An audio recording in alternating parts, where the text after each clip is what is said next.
quero falar nesta noite sobre tempo de reconstruir. Neemias capítulo 1. Vamos ler todos os versículos deste primeiro capítulo. Está escrito assim: as palavras de Neemias, filho de Acalias, no mês de Quisleu, no 20º ano, estando eu na fortaleza de Suzã, veio Anani, um de meus irmãos, com alguns de Judá, e lhe perguntei pelos judeus que tinham escapado ao exílio e a respeito de Jerusalém. Eles me disseram: os que sobreviveram ao exílio e estão de volta na província encontram-se em grande aflição e humilhação. Os muros de Jerusalém foram derrubados, as suas portas queimadas a fogo. Quando ouvi estas palavras, assentei-me e chorei. Lamentei por alguns dias e estive jejuando e orando perante o Deus dos céus. Então eu disse: ah, Senhor, Deus dos céus, Deus grande e terrível, que guardas a aliança e a benignidade para com aqueles que te amam e obedecem aos teus mandamentos. Estejam atentos os teus ouvidos e os teus olhos abertos para ouvires a oração do teu servo que hoje faço perante ti, de dia e de noite, pelos filhos de Israel, teus servos. Faço confissão pelos pecados dos filhos de Israel que temos cometido contra ti. Também eu e o povo de meu pai pecamos. Temos procedido perversamente contra ti e não temos obedecido aos mandamentos, nem aos estatutos, nem aos juízos que ordenaste a teu servo Moisés. Lembra-te da palavra que ordenaste a teu servo Moisés, dizendo: se fordes infiéis, eu vos espalharei entre os povos. Mas se voltardes para mim, obedecerdes aos meus mandamentos e os cumprirdes, ainda que os vossos exilados estejam na extremidade do céu, de lá os ajuntarei e os trarei ao lugar que escolhi para ali fazer habitar o meu nome. Estes ainda são os teus servos e o teu povo que resgataste com o teu grande poder e com a tua poderosa mão. Ah, Senhor, estejam atentos os teus ouvidos à oração do teu servo e a dos teus servos que se deleitam em reverenciar o teu nome. Dá êxito a teu servo, concedendo-lhe favor perante este homem. Nessa época, eu era copeiro do rei. Glória a Deus, amém? Olha, vamos ver um pouco do contexto aí de Neemias. Um pouco antes, aí na história, os judeus foram levados para o cativeiro na Babilônia. E por que eles foram levados cativos? Por causa dos seus graves pecados contra Deus. Então, o pecado, ele gera destruição. E assim aconteceu com Israel. Isso no período do Império da Babilônia. Em seguida, a Pérsia conquistou a Babilônia. O Império Babilônico acabou e começou o Império Persa. Então, neste tempo, os judeus foram autorizados a retornarem para a sua terra, a terra prometida. Então, enquanto o período da Babilônia foi um período de destruição, o período do Império Persa representou um tempo de restauração para Israel. Então é justamente neste ponto é que se encontra a vida e o ministério de Neemias, neste tempo de restauração ou de reconstrução. Então nós vamos ver que temos aqui muitas lições para nós. Porque assim como o pecado destruía naquela época, o pecado continua destruindo hoje. O pecado não ficou melhor. Satanás não ficou bonzinho. Por outro lado, Deus também não abaixou o seu padrão de santidade. Então nós podemos também passar por situações complicadas por causa do pecado. Veja bem, Neemias, ele era copeiro do rei Artaxerxes. Cuidado se você for falar esse nome, né? É um perigo. Dá uma agarrada na língua aí, né? O rei Artaxerxes, da Pérsia. Neemias era copeiro. E o que o copeiro fazia, né? Ele experimentava toda a bebida que o rei fosse beber. O copeiro bebia antes, porque se estivesse envenenada aquela bebida, o copeiro já caía morto, o rei escapava. Então veja o trabalho de Neemias. Ele tinha que pegar o copo do rei e experimentar. Muito bem. Um trabalho de uma posição de grande confiança, mas também de altíssimo risco, não é verdade? Neemias estava ali, um judeu trabalhando no palácio do rei da Pérsia.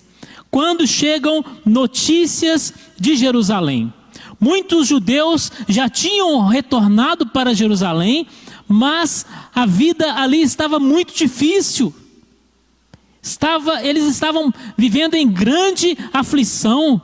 Eles não tinham conseguido ainda o restabelecimento da normalidade das suas vidas. Essa palavra normalidade é algo que a gente hoje deseja, não é verdade? Queremos tanto que possamos voltar à normalidade das nossas vidas. Eles também queriam, mas estavam em grande dificuldade. Estavam ali sofrendo, passando necessidades. E essas notícias chegaram até Neemias. Assim como nós recebemos tantas notícias ruins todos os dias, não é verdade? Tanta notícia ruim. Parece que os noticiários só têm notícia ruim. Por isso que é bom você, algumas vezes, parar de assistir o noticiário e ler a Bíblia, porque aqui tem notícia boa. Amém? Aqui tem o Evangelho, que é o quê? Boas novas, boas notícias. Mas as notícias ruins estão aí, assim como chegaram ali ao conhecimento de Neemias. E nós percebemos pelo texto que Neemias não era uma pessoa indiferente. Nós também, irmãos, nós não podemos ser indiferentes. E as notícias ruins, parece que elas vão acabando com a nossa sensibilidade, nós vamos nos acostumando com elas. E é tanta morte, tanta morte, tanta morte, que chega um ponto que parece que a gente não está ligando mais. Meu Deus do céu. Meu Deus, nós não podemos ser indiferentes. Neemias não era indiferente. E aqui está escrito que ele se assentou e chorou. Ele sentiu a dor daqueles irmãos que estavam passando por uma situação tão difícil, por uma angústia tão grande. Neemias, ele sentiu e ele chorou. Ele se angustiou com aquelas notícias. Que o Senhor nos dê um coração sensível, para que nós possamos sentir a dor do nosso próximo, a dor do nosso semelhante, para que nós possamos nos importar uns com os outros. Neemias nos deixou aí este exemplo. Ele chorou durante alguns dias, mas Neemias, ele também orou e jejuou. Olha, aqui nós temos uma grande lição para nós. só chorar não adianta. Quantas vezes nós sofremos, nós ficamos tristes, nós choramos, mas será que nós temos orado ao Senhor? Aí está escrito que Neemias, ele não ficou apenas no choro e no lamento, mas ele tomou uma iniciativa de orar e jejuar. E a palavra do Senhor nos conclama nesses dias a orarmos e jejuarmos. Não podemos viver apenas no choro e no lamento. Talvez você esteja sofrendo, meu irmão. Talvez você que me assiste neste momento, talvez você esteja sofrendo, talvez você esteja lamentando, você esteja chorando, mas eu te pergunto, você tem orado e jejuado? Porque o choro por si só não vai resolver nada. Então ore, clame ao Senhor, jejue. Por quê? As notícias eram a respeito da situação natural de Jerusalém e seus habitantes. Mas Neemias sabia que em tudo isso havia também um lado espiritual. E por isso ele orou e jejuou. Então não podemos imaginar que os nossos problemas tenham apenas um lado natural, um lado material, um lado terreno. Não, existe um lado espiritual nessa situação que você está vivendo. E por isso você não pode tomar apenas atitudes de ordem natural. Você precisa atuar no mundo espiritual. E como é que você faz isso? Através da oração e do jejum. É a nossa forma de interferir no mundo espiritual. Porque existe uma guerra espiritual em andamento. Precisamos ter essa consciência e tomar a atitude coerente em relação a isso. Porque precisamos da intervenção divina na nossa situação. Precisamos da intervenção divina nas nossas vidas, na nossa cidade, no nosso país. Precisamos da intervenção divina. E é também por isso que estamos aqui hoje, nesta noite, para clamarmos pela intervenção divina. Agora, preste atenção no teor da oração de Neemias. Preste atenção.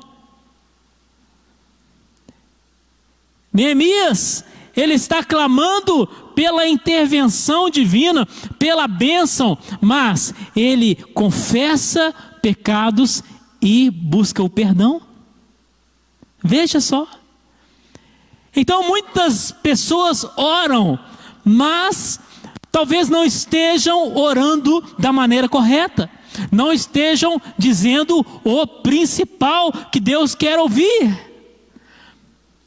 Você pode pedir muitas coisas ao Senhor, mas não esqueça de pedir perdão. Que a sua oração não seja apenas uma lista de pedidos materiais. Senhor, me dá emprego, casa, casamento, dinheiro, carro, iate, navio, nave espacial. Não. Que não sejam apenas coisas materiais, mas confesse os seus pecados ao Senhor. Porque o principal problema do homem não é financeiro, não é econômico, não é de saúde.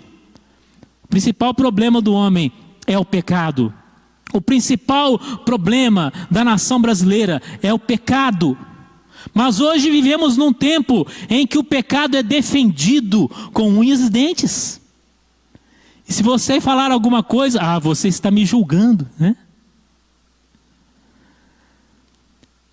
Mas o principal problema desta nação é o pecado. O principal problema do homem é o pecado. Por isso, precisamos orar certo. Uma oração de arrependimento. Então, nessa noite, aproveite essa oportunidade. Quando nós estivermos orando daqui a pouco, confesse ao Senhor o seu pecado.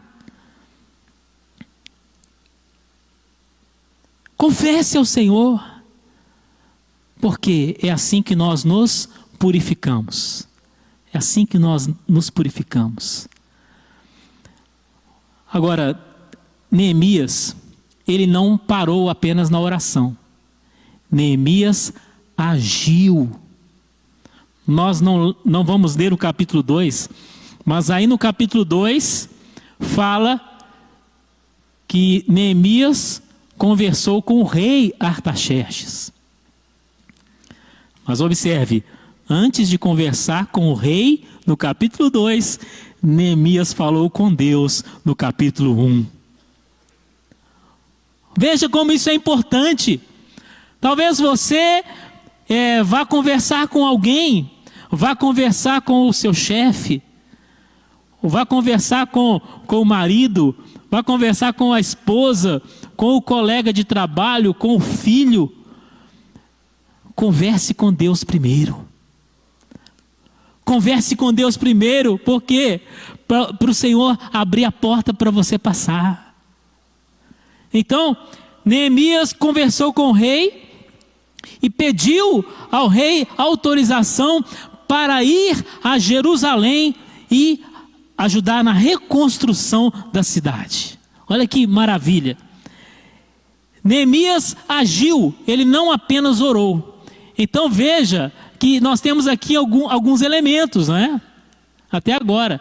Ele sentiu a situação, ele chorou, ele orou, mas ele também agiu. Então não podemos parar em nenhum desses pontos. Não podemos pensar que a oração seja tudo. A oração é importantíssima, mas ela não é tudo. Você precisa agir em muitas situações. É claro que algumas coisas só Deus pode fazer, mas aquilo que você puder fazer, Ele não fará. Então, muitas vezes, nós queremos que Deus faça tudo, mas Ele não vai fazer tudo, pois Ele te deu capacidade, Ele te deu inteligência, Ele te deu força. Ele te deu saúde para você fazer muitas coisas.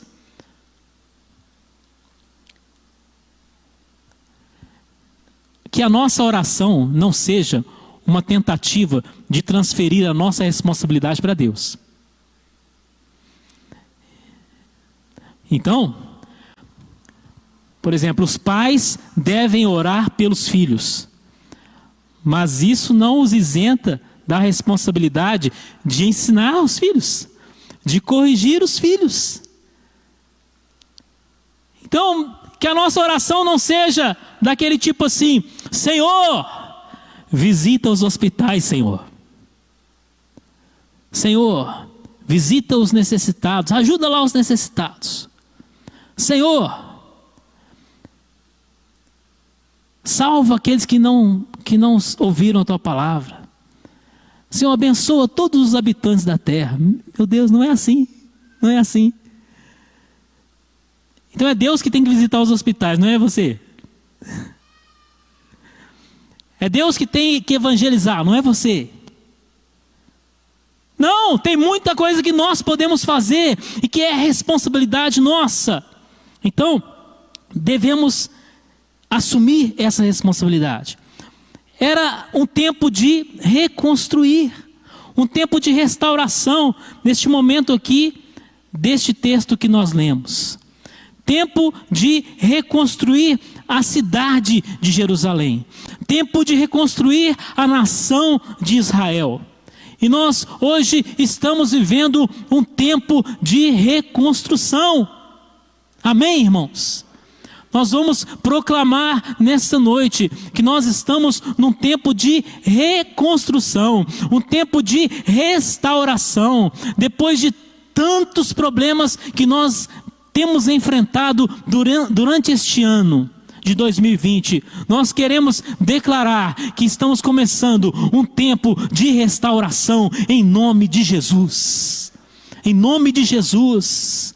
Em nome de Jesus, que haja a restauração do seu emprego, da sua empresa, da sua saúde, do seu lar, do seu casamento, das suas finanças, mas que sobretudo haja a reconstrução do seu coração, da sua alma, da sua vida com Deus, do seu compromisso com Deus.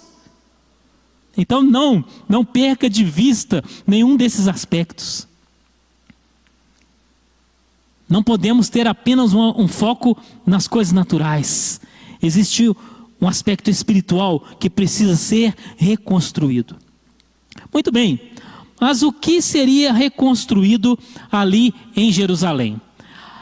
Neemias foi para Jerusalém, saiu da sua zona de conforto, né? Foi para Jerusalém. Neemias estava muito bem no palácio, não é mesmo? Ele tinha ali do bom e do melhor. A melhor cama, as melhores roupas, a melhor comida, a melhor bebida. Neemias estava bem, mas ele saiu da sua situação de conforto para ajudar os necessitados, para socorrer os necessitados. Então, chegando ali em Jerusalém, ele tinha muita coisa para fazer. Casas precisavam ser construídas, o sacerdócio precisava ser restabelecido. Nesse tempo, o templo em Jerusalém já tinha sido reconstruído com aquele pessoal que foi com Esdras. Se você ler o livro de Esdras, você vai ver isso. O templo tinha sido reconstruído, mas o sacerdócio não estava funcionando. Tinha que restabelecer o sacerdócio, restabelecer o culto, tinha que restabelecer a lei de Moisés, tanto no sentido de ensinar a lei para o povo, como estabelecer o seu cumprimento ali em Jerusalém. Tinha muita coisa para ser feita, mas Neemias, ele não ia conseguir fazer tudo, ou não conseguiria fazer tudo de uma vez. Então ele estabeleceu uma prioridade. Essa palavra é importante. Diante de tantas coisas que você precisa fazer, você precisa ter uma prioridade.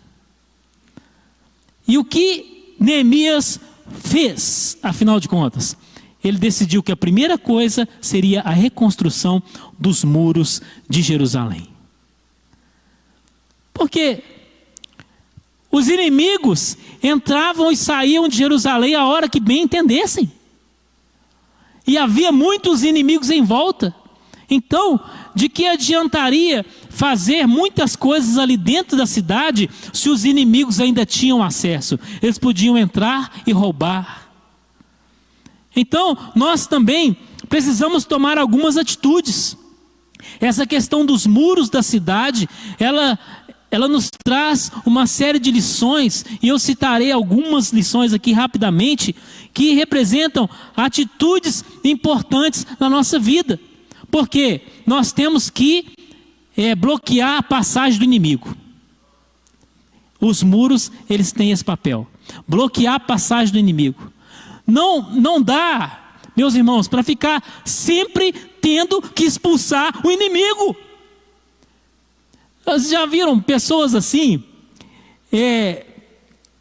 Que a pessoa vem ao culto e manifesta um demônio na pessoa. Aí a gente vai lá e expulsa o demônio.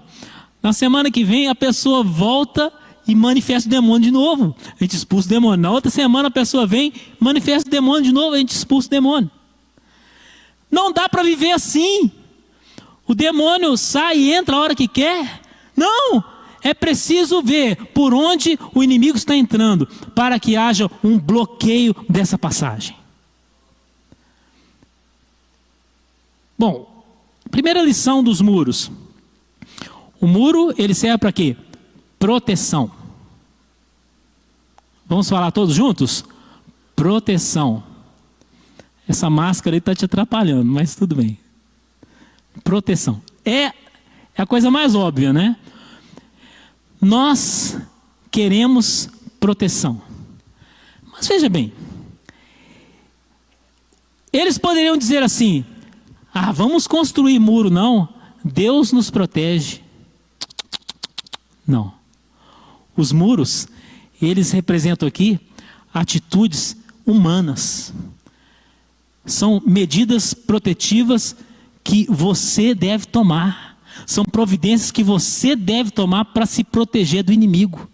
Tem que ver por onde o inimigo está entrando. Então, para fazer o quê? Um bloqueio. Então, essa palavra bloqueio hoje ela é muito usada nas redes sociais, né? De repente tem um inimigo entrando ali pela rede social. Não é isso? Tem um inimigo entrando ali pelo Facebook. Um inimigo entrando ali pelo Instagram. Bloqueio nele! Você sabe o que eu estou falando, né? Pode ser pelo WhatsApp também, né? Bloqueio nele! Veja por onde o inimigo está entrando. Pode ser através de um vício na sua vida. Pode ser através de um relacionamento ilícito na sua vida. Pode ser pela prostituição, pode ser pelo adultério. São caminhos que o inimigo entra, que ele usa para entrar na vida das pessoas. Então, precisamos levantar muros. Nós não podemos aceitar tudo. Então, a ausência de muros é aquela situação em que a pessoa aceita tudo. O que vier, a pessoa aceita. Nós não somos desse tipo. Amém, irmãos? Amém? Você não é obrigado a aceitar tudo que as pessoas te oferecem. Você não é obrigado a aceitar toda doutrina que chega para você. Você não é obrigado a aceitar toda moda que o mundo inventa. Todo tipo de relacionamento que o mundo inventa. Porque se a gente for aceitar tudo, daqui a pouco vai ter gente aqui casando com animal. E não será novidade porque esse tipo de coisa já aconteceu, tá? Por mais absurdo que seja, já aconteceu.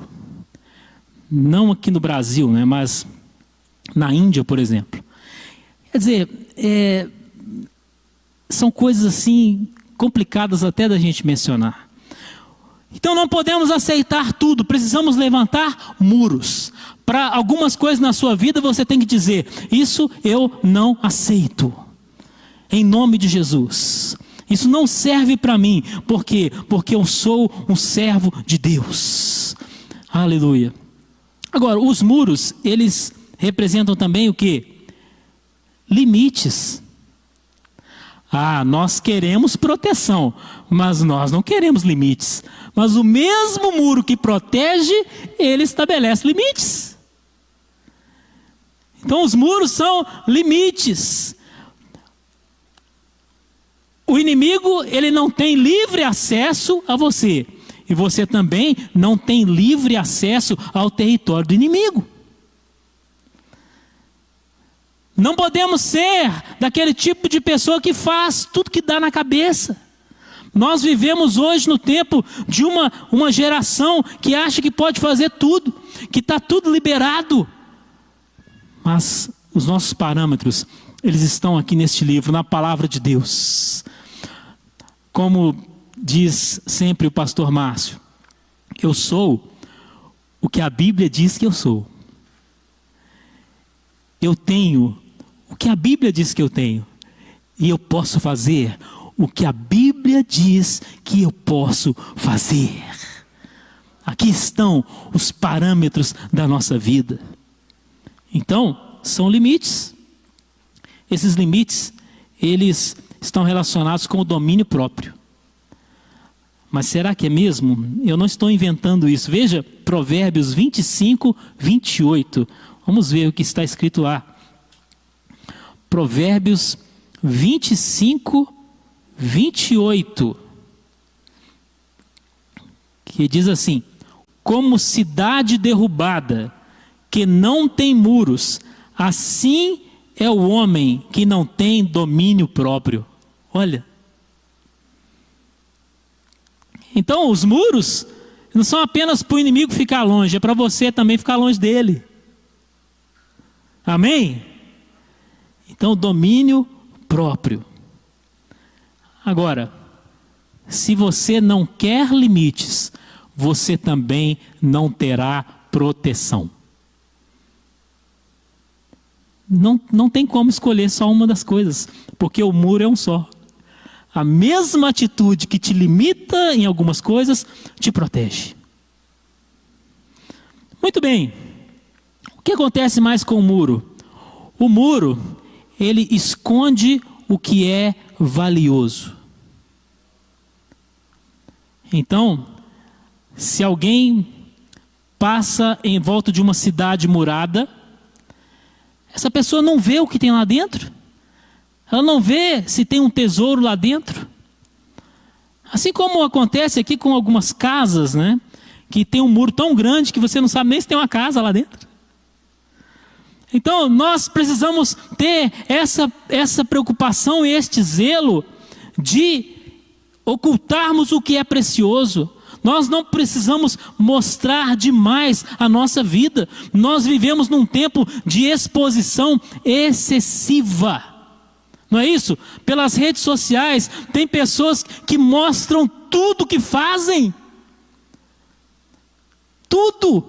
Desde o nascimento até o sepultamento, você encontra de tudo nas redes sociais. Tem pessoas que filmam até quando estão fazendo suas necessidades no banheiro. Meu Deus do céu, que ponto nós chegamos? Você não precisa se mostrar. Você tem que levantar muros de proteção na sua vida. Esse muro não é uma vitrine. Então, estamos no tempo de uma exibição extrema. Pessoas exibindo seus corpos na internet, exibindo a sua intimidade, e com isso vem o quê? A vulnerabilidade. É isso? Um dia desses foi anunciado, um homem no hospital anunciou que ia transmitir ao vivo a sua morte. Então, como ele avisou, o Facebook já cortou a conta dele. Olha que coisa! Então nós não podemos ser destes que ficam se exibindo demais, ficam se mostrando demais. Eu estou presente nas redes sociais. Você pode procurar lá, Anísio Renato, você vai me achar. Mas para que eu estou lá? Para anunciar a palavra do Senhor. Já são milhares de mensagens publicadas na internet. Milhares. Mas eu não estou ali para ficar me exibindo ou para mostrar a intimidade do meu lar.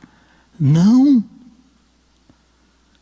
Precisamos levantar muros, atitudes de proteção, para que o inimigo não entre, para que ele não invada a sua vida.